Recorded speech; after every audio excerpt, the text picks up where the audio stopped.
Hello and welcome to another Top 5 Reasons Blank is a Badass. Today we are covering the true hero of the underground, the leader of the Royal Guard, Undyne. As always, comment down below the characters you'd like to see in this series in future episodes. Now for this episode, I will be focusing on canon things or things that can be heavily assumed due to the content of the game. There's not any of that AU BS going on here. Maybe a small theory of mine, you'll see what I mean, but for the most part, we're sticking to what's in the game. With all that out of the way, let's get into it. The top 5 reasons Undyne is a badass.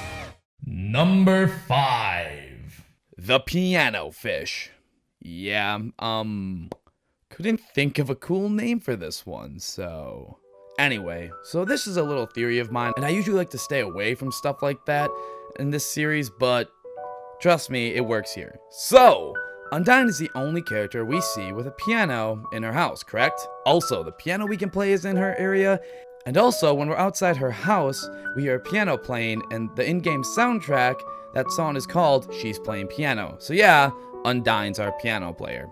So let me paint a mental picture for you. The statue in the waterfall looks an awful lot like a goat thing, right? With the little horns and such.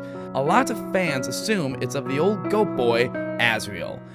And it was stated it was originally in the MTT Hotel before Mettaton upgraded it. So it got thrown away and drifted down to the waterfall where all trash goes. Undyne saw this and, being a friend of Asgore's, grabbed it and put it in the location it sits now. And then she wrote his song as the puzzle unlock code. So it's kind of awesome to think about the softer side of our hardened hero. Number 4. Breaking the mold. So, Undyne is a pretty nifty character when you think about it, right? She originally seems like that generic jock character, the all brawn, no brains, doesn't care about anything but, lifting boulders and such. Toby, being the clever bastard he is, decided to, fake us out with this one. Not only is she the jock character, but she also is a cook, a musician, a weeboo, and a lesbian. She's also a very kind and accepting person. Her military is filled with adorable dogs who just want to be pet. They can fight, but in reality, you throw a stick and that's all they really want in life. And when someone who is too innocent comes to her to be a soldier, instead of just booting them away, she decides to help them by teaching them how to cook aggressively.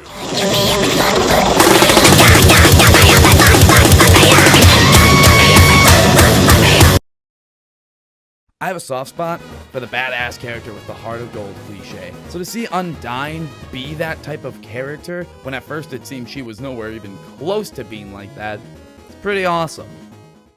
Number 3. The strongest monster there is.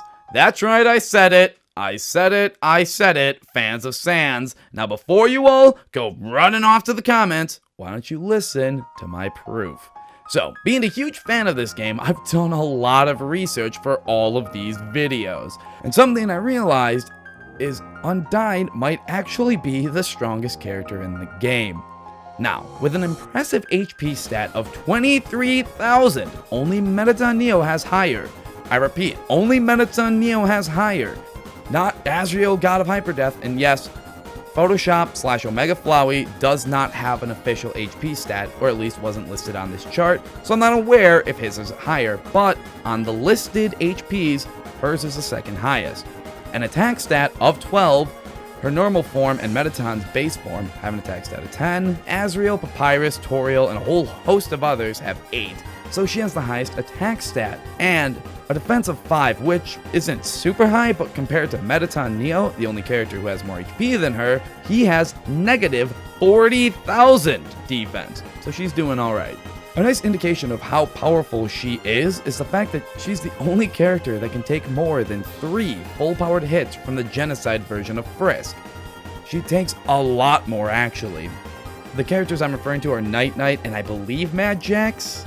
are the only two that can take 3, but besides that, I can't remember any others, and if there is like one other one, just calmly let me know down below, but I don't think there is. Sidebar, I'm not counting Gaster because I'm aware he has 666,666 HP, and if you don't understand that Toby's trolling you with that, I can't help you. Gaster isn't a fightable character in the game, so I'm not counting him. Anyway, with all these stats considered, Undying is in fact the strongest character in the game, earning her name as the true heroine. Number 2. It fills you with determination. Now, I am a huge fan of Undyne for this very reason. I hate all the theories saying she was injected by Elfies to get more determination. She did the boogum to chew her goo and get all the determination up in her Jew. Did I just say up in her Jew? What? Anyway, I just don't like that stuff because her whole character is centered around the fact she never gives up. It's in her neutral death, it's in her pacifist fight, it's in the dialogue of all of her fights, it's in basically every interaction with her ever. And the fact she's the only monster who produces it, naturally, is supposed to be special. I don't think people realize how important Undying is, and Toby thought so too. She's the only monster who can produce determination. Obviously, that's the whole fucking point of this point. She has, at the very least, 6 songs that are hers, being Undying. Yeah! Is that Pyrus? Spear of Justice, she's playing piano, but the earth refused to die, and Undying to end. And the last one is the only death theme in the game, which plays out during the only death scene that lasts over a minute long. You can see that this is a very special character that Toby wanted to emphasize. But the one thing that people don't realize that makes her extra special is... Number 1. The true heroine. That thing is, Undying is one of the only pure monsters in the underground. What do I mean by this? So, think about our main characters. Well, the main monsters. And their faults, and why they fight Frisk. Toriel is trying to shelter you and not deal with her past, and she scolds Asgore for not doing something she could have easily done herself if needed. I understand she had already left him, but if she wanted change, she could have made it happen. Papyrus wants to be famous! Sans tells you, if it's not for the fact he's trying to get it into those goat pants, that you'd be dead where you stand. Dummy's a dick. Metaton is a human-killing robot who just wants to be famous! Elfies, oh god, Elfie, she's a lie manipulative dick who's too selfish to tell people, I brought your loved one back and fucked up.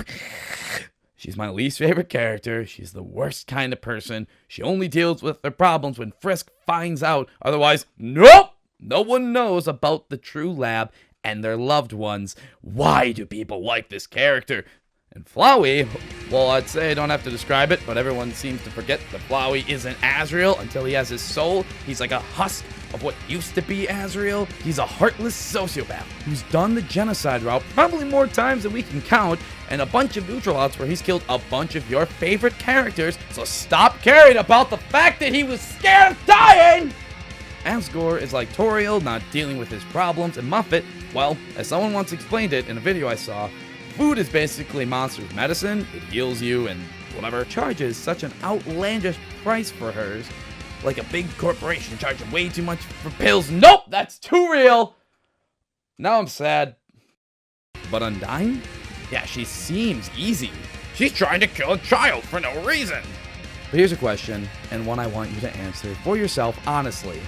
Would you question the morals of a soldier who was raised to believe that there's this other species that's vastly stronger than you and can kill you easily, was to kill a young member of that species when given that order? Would you really question their morals? You probably wouldn't. I know I wouldn't. Now, what if this was a high-ranking officer in our military given the order from the president to wipe out any of this said species that comes here? Again, ordered. Is that officer to blame? No. We'd probably pin a medal to their chest.